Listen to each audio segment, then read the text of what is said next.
Bonjour, nous voici au Puy-en-Velay. Charmante petite ville où, malgré les beaux discours, écologie et amélioration de l'habitat ne font pas partie des projets de la mairie et de la communauté d'agglomération du Puy. En effet, ici, les travaux qui ne sont pas assez intéressants pour être médiatisés et n'apportent rien de positif pour les élections sont simplement ignorés.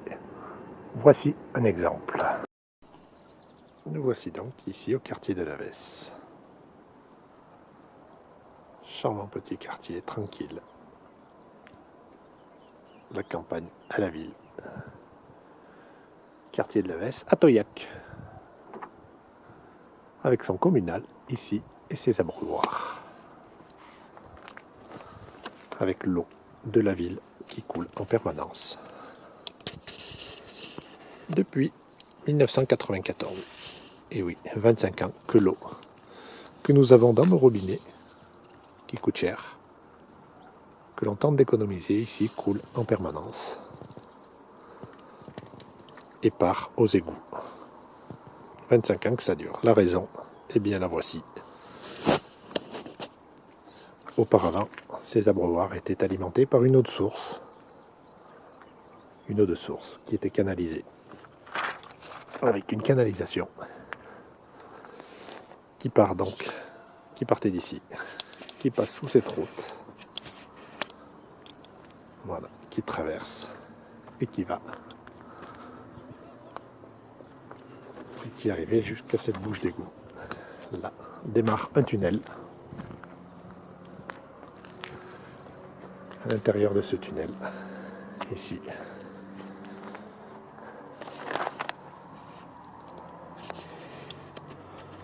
voilà, démarre un tunnel avec la canalisation en fonte de notre fameuse source qui se prolonge sous ce tunnel.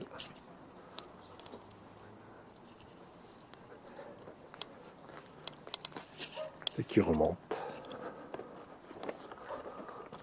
qui passe ici, sous ces traits bleus matérialisés par le service des eaux,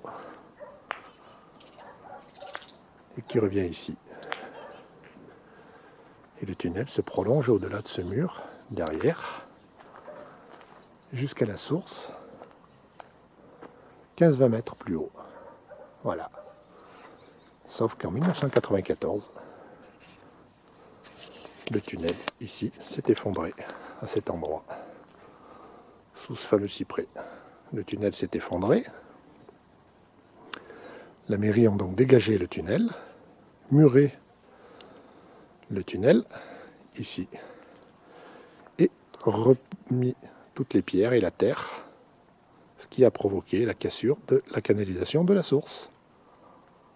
Donc l'eau, eh bien de la source, on ne l'arrête pas. Et malheureusement, l'eau continue de couler de la source et rend un appartement insalubre. L'appartement qui se trouve ici. Voilà.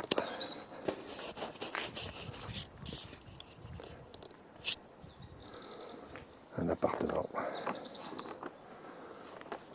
insalubre que le propriétaire essaye de réhabiliter, mais la mairie ne veut pas faire les travaux.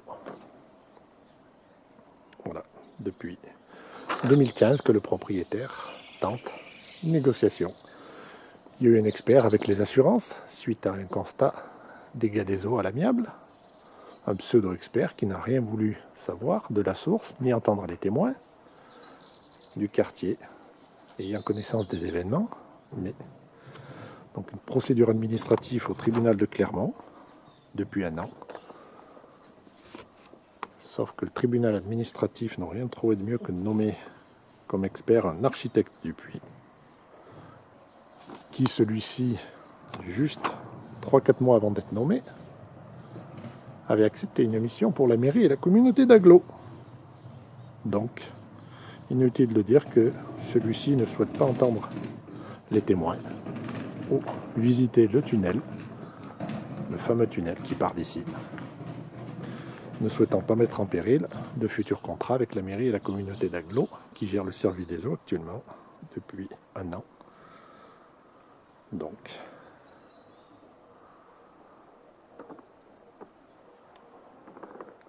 la mairie, si ne souhaitant pas faire les travaux, du moment que ce n'est pas très médiatisable comme affaire, que ça n'apporte pas de voix, ça n'est pas intéressant. Voici comment la mairie traite les gens ici au Puy-en-Velay. Voilà. Si vous n'êtes pas pistonné ici au Puy-en-Velay, ben vous n'êtes rien. Et on ne vous considère pas, on vous laisse dans la merde, avec un appartement insalubre, inlouable, que le propriétaire ne désire pas louer, bien entendu, étant quelqu'un de respectueux. Sachant qu'il y a un mur en plus en arc de cercle qui commence tout doucement à s'effondrer à l'intérieur. Donc, faut-il attendre qu'il y ait des morts, que l'immeuble s'effondre, pour que la mairie prenne ses responsabilités? Possible. C'est comme ça. À bientôt pour une nouvelle vidéo sur les pratiques peu conventionnelles de la mairie du Puy-en-Velay. À bientôt.